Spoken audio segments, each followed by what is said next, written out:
Por exemplo, se eu dissesse a vocês, pensem no momento mais feliz da vida de vocês, o momento mais feliz, aquele momento glorioso, que se pudéssemos retratar, colocar na parede, para olhar toda hora, a gente adoraria, né?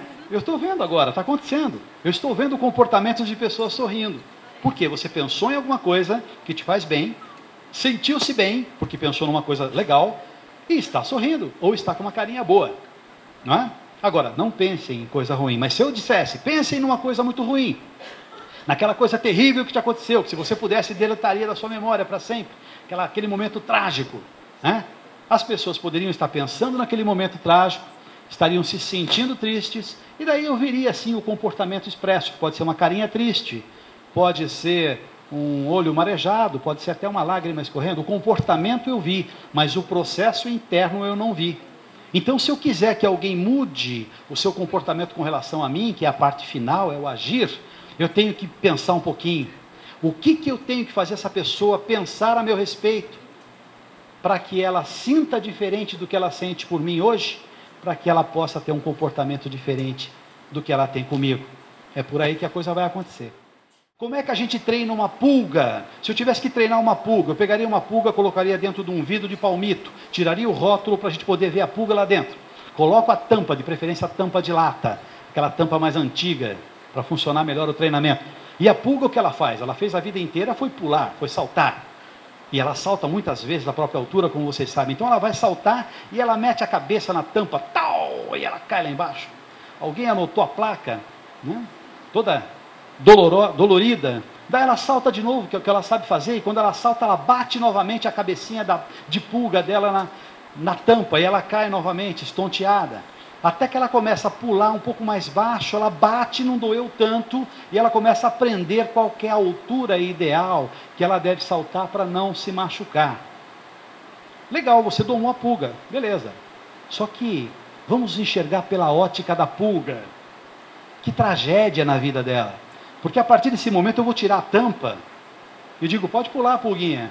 Nunca mais na vida dela ela vai saltar mais alto do que aquela altura do vidro de palmito. Eu vou dizer mais, se você tirar a pulguinha do vidro e falar assim, agora você tem o universo, pulguinha, pode saltar, faz o que quiser. Ela vai saltar o resto da vida de pulga dela naquela altura. Tem dias que tudo parece dar errado, né? Mas quando a gente tem a força interior, qualquer problema se resolve, né? Mesmo as frustrações são lições para nós, né? E a gente aprende com as coisas que dão errado. Cada ser humano tem a sua individualidade. E nós temos que respeitar isso. O pior erro é eu acreditar que o outro tem que pensar igual a mim. E isso é a fonte da maioria das frustrações nossas e dos problemas que nos acontecem. Eu tenho que entender que o outro tem uma programação mental diferente de mim. Inclusive, a psicologia masculina e a psicologia feminina são muito diferentes. E nós não nos ligamos muito nisso. Tinha um palestrante falando para um grupo marcantemente feminino, e o palestrante dizia assim, está provado que as mulheres têm o cérebro menor do que os homens. E as mulheres incomodadas, até que uma delas levantou a mão e falou, mas eu sei a explicação, eu sei, eu quero fazer um comentário. Pois não. Ela disse, está também provado, doutor, que embora as mulheres tenham o cérebro um pouco, a massa encefálica um pouco menor do que a dos homens, elas têm 7% a mais de desempenho no teste intelectual.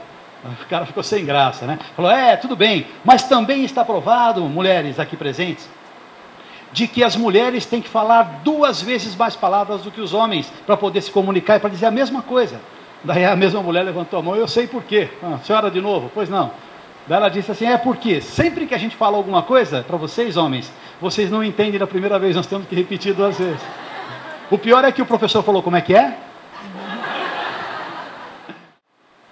Eu, numa dessas minhas viagens, presenciei uma cena que me deixou muito triste, e eu quero compartilhar essa cena com vocês nesse momento, já que estamos encerrando praticamente o nosso trabalho.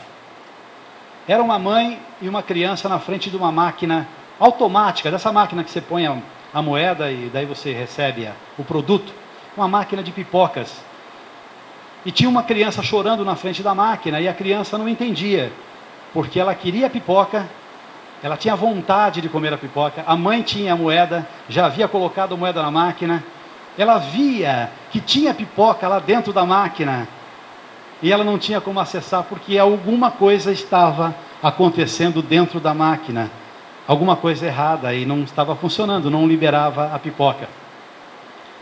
E o que mais me doeu naquele momento, quando eu vi aquela mãe e aquela criança se afastando, e a criança ainda chorando, e a mãe tentando explicar, sem ter como explicar, a criança pequena não iria compreender a realidade dos fatos.